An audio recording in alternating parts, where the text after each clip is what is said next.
Howdy folks, we're looking at Edge Magazine issue 52, released December 1997. Of course, this being the future of interactive entertainment. And on the cover, we have Grand Theft Auto, in case you didn't notice. There should be a CD on the cover, that's why it's perhaps lacking in personality. And a lot of games are looked at in this issue. This being the Christmas season. Back then the Christmas season was humongous. So let's take a look. I don't like this cover at all. I doubt you like it either. The inside cover is a bit strange. Justice, Duty, IWAR. So yeah, this game will be reviewed later on. The opening column is about the CD packaged. If the camera will get sharp for me, then you can actually see which games are covered, although it's not really a big deal. The opening column is about how DMA Design stuck more or less to gameplay while other companies were more focused on technology. And that's why their game Grand Theft Auto is so great. Alright, so the contents. There are only two articles, featured articles in this one, and one of them is about women in games. We'll get to that later on. So the letters this month. The first one is actually pretty funny. I really wish I could get... There you go, this is sharp enough to read. So this person is poking fun at Edge Magazine about what they actually mean. It's very cynical, with things like Edge never displays bias towards any machine, and by that they mean nobody has offered us any bribes. So you could read this for yourself. Other letters concern the lack of rumble in the British or maybe European PlayStation 1 DualShock controllers. Another person talking about how it's a shame that you can't program games on consoles anymore, like the Commodore 64. And there's no Q&A anymore. The letters are now pushed forward, and there are no more boring question and answers. Thank goodness. So the Dreamcast specs are finally revealed. Let's zoom into that. We have the Hitachi SH4 running at 200 megahertz. And well, if it's not sharp enough for you, you can look them online. So Saturn II still got the time. There were pictures on the web featuring what might be the Dreamcast, but that wasn't it. Nintendo 64 carts becoming cheaper. Here's the news about Gunpei dying. I told you about that a little while ago. The creator of the Game Boy got hit by a car on the highway, and that killed him. The 64DD getting ready, and still not sure if Zelda would be 64DD or not, but there's talk about Mother 3, which would not be released. Quake making its way to the arcades. I've never seen one of those. Sega getting money for royalties, or patent at least, sorry. Microprose being bought by GTI. Yeah, GTI buying Microprose for $200 million. It's a lot. Acclaim losing some staff. Which game was it? The biggest concern? I don't remember. But it didn't turn out to be a big thing.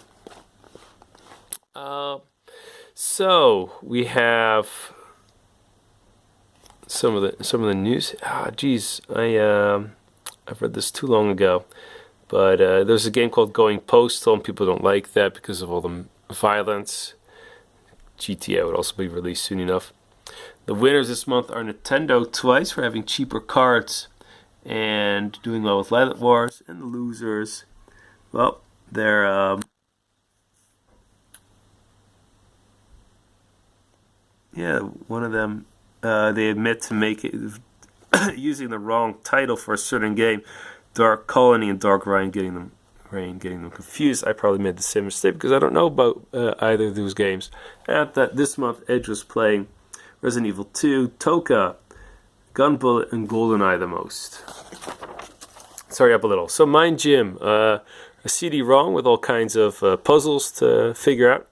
We see a virtual Springfield, so you could toy around with the citizens of Springfield of Simpsons fame. A bunch of CDs I don't know. Some kind of digital camcorder. We have a mobile phone by Ericsson. Those are getting more commonplace. We have 2 books. I don't remember if they were good.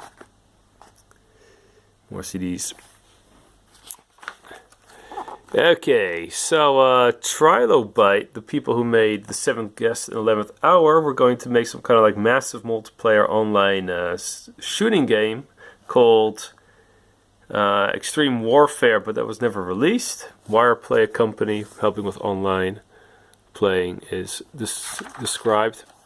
In Japan, we have Final Fantasy 7 being re-released in Japan, but with the American version, which has more FMV and extra bosses, the Emerald and Ruby ones.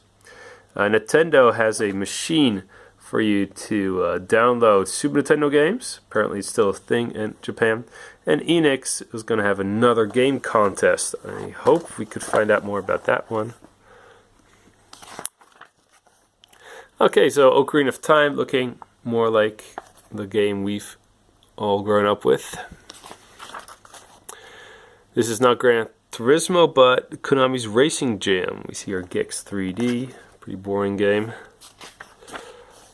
Okay, so Resident Evil 2, looking fantastic, bigger, more sophisticated than the first one. Viper being looked at, a German game where you fly around and shoot things. Edge spends a lot of time talking about how good the graphics look, but it was critically panned by pretty much everybody. So, not a good game for the PlayStation 1.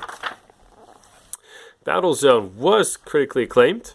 Here we're looking at the PC versions by Activision, and it's much more than the old arcade game. You can do lots more things. It was quite a hit in the late 90s.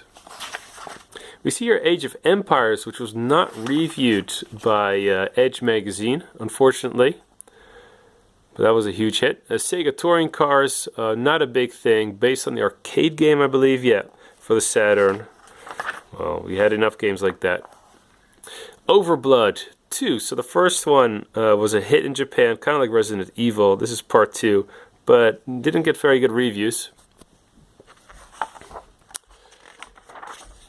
F1 Race Simulation, a very realistic Formula 1 game made by French company Ubisoft, and got good reviews, so I'm just looking at that. Extreme G, kind of like F-Zero, but on Akira-like futuristic bikes. Quite a commercial hit for Acclaim. So Wipeout on Nintendo 64, that's what a lot of people called it. Elric was never released. It was being made by Psygnosis. Looks like some kind of game like Diablo, a fantasy game where you do a lot of combat. Bomberman Fight for the Saturn, a more 3D version of Bomberman, mostly focused on arena battles, but most people would want to stick to the normal Saturn Bomberman, which featured a lot of simultaneous play. Screamer Rally, the rally version of the Screamer series, above average reviews. That eventually got racing for the PC using 3D cards. Bust a Groove, this is a typo, one of the first dancing games, kind of like Simon Says with a beat. Pretty cool. I don't think they gave it a review though. So, Toka, the beginnings of a series, based on the Toka Racing, made by Codemasters, who would later go on to make a lot of fantastic racing games like Dirt and so we have Herchais, whatever you call it, a fighting game made by Namco. I think it featured Squall from Final Fantasy, although I'm not sure. Wasn't a big hit though. It had a lot of very 3D orientated arena. San Francisco Rush for the Nintendo 64, pretty cool. Not a bad conversion of the arcade game, and but not worth your money if you ask me. Okay, so let's look at a game that would be called Aeronauts, made by Red Lemon Studios. High profile article. Obviously they're British, and as you would imagine, just like most games Edge looks at, it was a flop. You fly around, I believe, in this game. Pretty good looking graphics. That's what Edge likes to look at, but didn't do that well. Okay, so Girl Trouble. Which game was this again? I don't know. I don't care. But oh, Dark Earth. There it says. French game. So yeah, Lara Croft and what's her name from Death Trap Dungeon, setting the pace for women in video games. Of course, you have the Japanese games, which are maybe even more extreme. As you can see, I'm getting at, Edge has a problem with the way women are displayed, either as sex objects or simply on the wayside. There are really stupid commercials being released in the 90s. Destruction Derby 2, we see, if you look closely, we see two women in SM gear torturing one of the drivers. I guess that's cool. And here, this one's totally... the words have been actually censored by the magazine because it's so stupid. I don't even remember which game it was, but the game is put between her legs, and there's a joke made about that. Yeah, so there's also a little bit of talk about how things in Japan are. Edge, they're somewhat critical. They don't give that many answers. They do like to point out that Jill Valentine and the woman in Little Big Adventure 2, that they were decent role models. They don't mention Samus Aran. Maybe forgot her. Maybe she wasn't that big in '97. They also mention how Pandemonium in Part 1, she was just a cool girl. In Part 2, she tends to show more cleavage. What's up with that? Yeah, it's unfortunate that women have been portrayed like this in video games for such a long time. Luckily, things are changing now.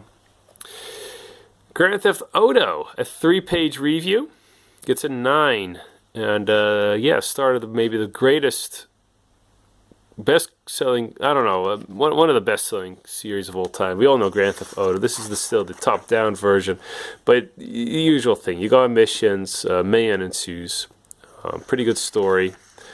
So that's a big hit for DMA. Tomb Raider 2 was also a huge hit for the PlayStation 1. More interesting locales, better-looking graphics. Yeah, that's pretty much Tomb Raider 2. Gets a 9 out of 10. Top Gear Rally gets a 7. Best rally racing game for the Nintendo 64, though not saying that much. Total Annihilation, at the time, the best RTS game. Slightly better than Dark, whatchamacallit, was it Dark Reign? Yeah. Also a 3D terrain.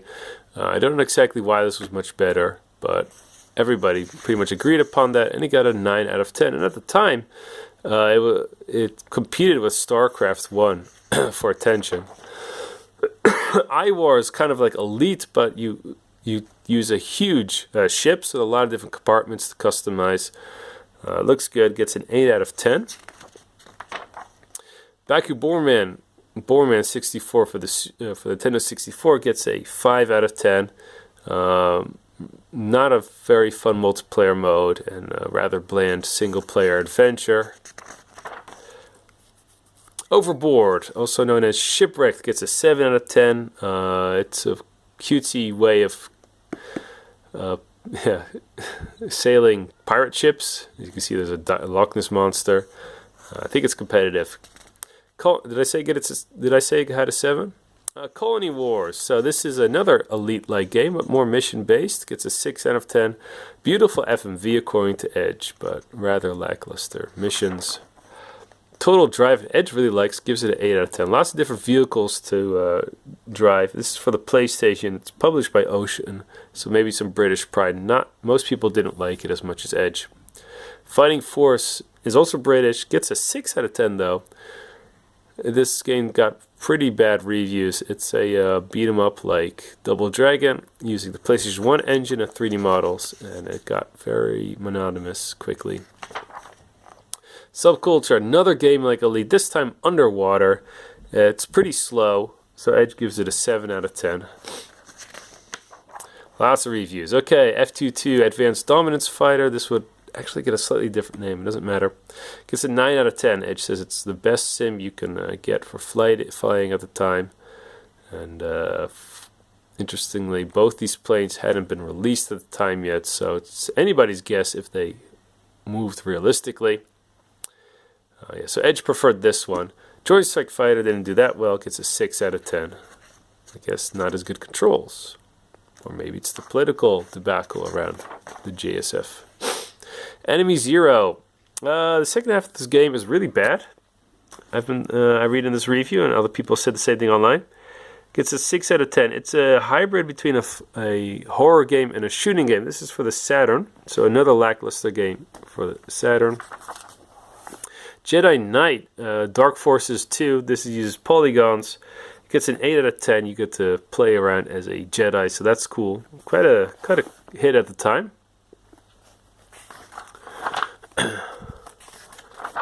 Okay, Riven, the sequel to Myst, as everybody called it, gets a 7 out of 10. Fantastic visuals and more silly puzzles. Resident Evil, the director's cut, gets a 9 out of 10. What's the difference? There are actually 3 versions. One is harder. One was easier. I don't remember. If you actually count Resident Evil 1, I bet you already know or can look it up for yourself. I'll try to zoom in so that you can read, but here, is this sharp? It should be sharp enough. Read at your own delight. Okay, Fighting Wushu by Konami looked fantastic, almost as beautiful as Virtual Fighter 3. I don't know if this was actually even released. It's hard to find information about this game. Konami's 3D fighting game. Rival Schools was released and was a cult hit. So young teenagers duking it out. Capcom's best 3D fighting game at the time. Rapid River by Namco. Well, it's like a rowing game. And Motocross Go, also by Namco, I believe, yeah, and it's a motorcycle game. So the arcade's having more games. Dennis Bergkamp, Dutch Pride, played for Arsenal at the time. So we're almost done, and thankfully so. This is one of the least interesting Edges with a lot of reviews. That's good, I guess, but I prefer the articles in Edge. A lot of mistakes were made. I think they had to rush it because of a lack of time. I didn't show you all the typos, but they're there. And, so they also had the CD with the additional previews. So that was more work. It was Christmas season, so a lot of games to look at. So I understand they were rushed. Here we see images of Riven, fantastic lighting. We also see Aeronauts, the flop I talked about earlier. And I guess this is subculture? I don't know. Doesn't matter. Let's continue. Okay, so Edge is reminiscent of Super Bomberman for the Super Nintendo. One of the first mainstream game, Bomberman game, to show us how much fun 4-player was. Same thing for me. I didn't play the PC Engine versions earlier. And Midway has a second greatest hits with games like Moon Patrol. Yeah. Here's a 2-page article about the Net Yaruzi being used at universities. We also see some demos, like somebody reproducing a part of Final Fantasy VII. I don't know what this game is like. Looks cool though. So kind of shoot 'em up. So yeah, people make pretty cool demos with the Net Yaruzi at university. And the back issues and Games Masters being shown here. Next month, Rare. We're going to look into the British company Rare, who at the time was probably the biggest developer of games in Europe. So, very secretive company, so that's why they're going to be asking themselves, what's up with that? Oh yeah, and this back is really interesting. It took me a while to figure that out. So if you look closely, you'll see an E in the middle. I never got what these were originally. I thought they were candies or maybe even drugs. But apparently they're stones. And it's easy to... I realized that when I saw this part, some stones are lost here. So I guess one of the Edge photographers, they saw some pretty stones and they took a picture of it and they inverted the colors to create an E with a circle around it. it doesn't have anything to do with games other than that. So that was issue 52, late 1997, and see you next time.